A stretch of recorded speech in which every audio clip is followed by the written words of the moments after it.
Yo, how's everyone doing? Welcome back for some more Forza Horizon 3. Today I'm sharing with you the Bone Shaker, which is another brand new DLC car from the Hot Wheels expansion, and I'm just going to show you this car in the Forza Vista, share with you some racing gameplay, and obviously talk about the car and how it is out on those crazy racetracks in Thrilltopia. So the first thing is, no matter how you look at this thing, it is a very unique car. The huge skull in the front, the way the motor's set up, and how you can see so much of the motor, and also the features on the interior. I mean, the overall design of this car is just absolutely awesome, and I highly recommend seeing what you think of it with just straight black paint, because it actually looks really cool. But I ended up wanting to just use the Hot Wheels logo on the side of it, but it does look really cool with all the silver and the chrome that goes along with this car. But look at the interior. I mean, the interior of this car is so funny, but it certainly goes along with the name of the car. But in terms of performance, this is actually a very good balanced car overall. It's stock in the A-Class,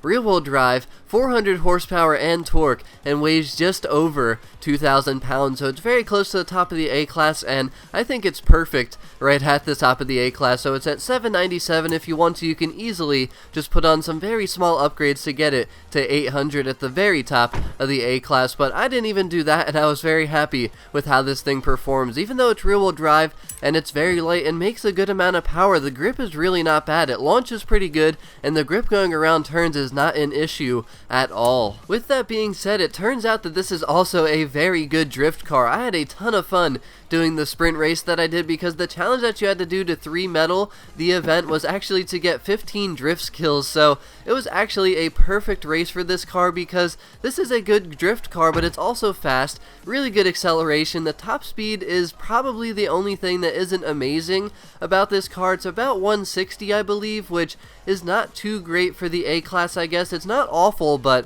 I certainly noticed Drivatars catching me on some of the longer straightaways, and especially the speed boosts and the downhill slopes. I mean, everything that was a long straight line, Drivatars would catch up to me. But besides that, overall this car is very good. It's very responsive, turns very well. I had no issues with the handling on this car, and like I said, I just love the way that you can go into a drift. You really don't lose too much speed, and it just feels very controllable. I also really like the way the gearing ratios are set up. They're pretty much perfect, and I had no issues getting used to the way the car felt, whether it be upshifting, downshifting, getting ready to go into a drift. Everything felt really smooth and really good overall, and the braking felt good as well. Just like I said, everything feels smooth when you go to brake and downshift to go into a drift or make a turn. Just everything feels really good about this car. You feel like you're in control the whole time, and that's something that I really like about it. And it's really impressive, because this is a rear-wheel drive car that makes a good amount of power and is pretty light. So overall, I really love the way this car drives. The sounds are okay. It's nothing amazing. Kind of sounds like a muscle car, which